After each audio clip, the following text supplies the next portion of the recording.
国内消息，咱要来关心的是台南客家炉底泡的废弃案，是牵连88件的重大刑案。环团甲立委是来积极讲，这环保单位讲炉底泡拢已经清了啊，也毋过其实算算咧，也是有2000多栋是也未清理好，要求环境部就要赶紧甲采样去查水质敢有受到影响，也要求国有财产署来追究占用国土的责任。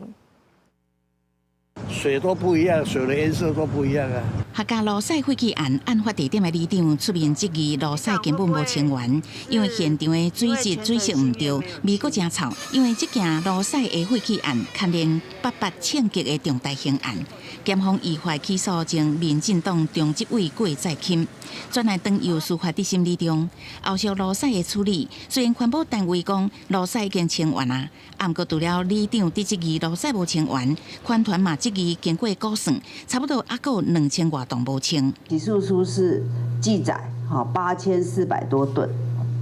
那为什么环保局说只有6000吨，而且已经清完了呢？ 环团认为环境部爱有所作为，好好监督台南市环保局，嘛要求国有财产署追究占用国土的责任。他在刑事已经起诉，那我们有刑事附带民事的部分，总共去请求赔偿的部分是302万。 法院已经进行调查当中哈，那所以我们就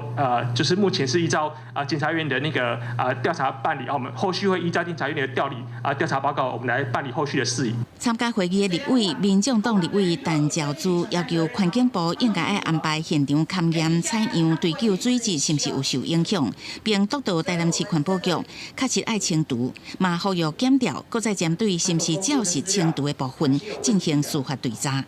记者综合报道。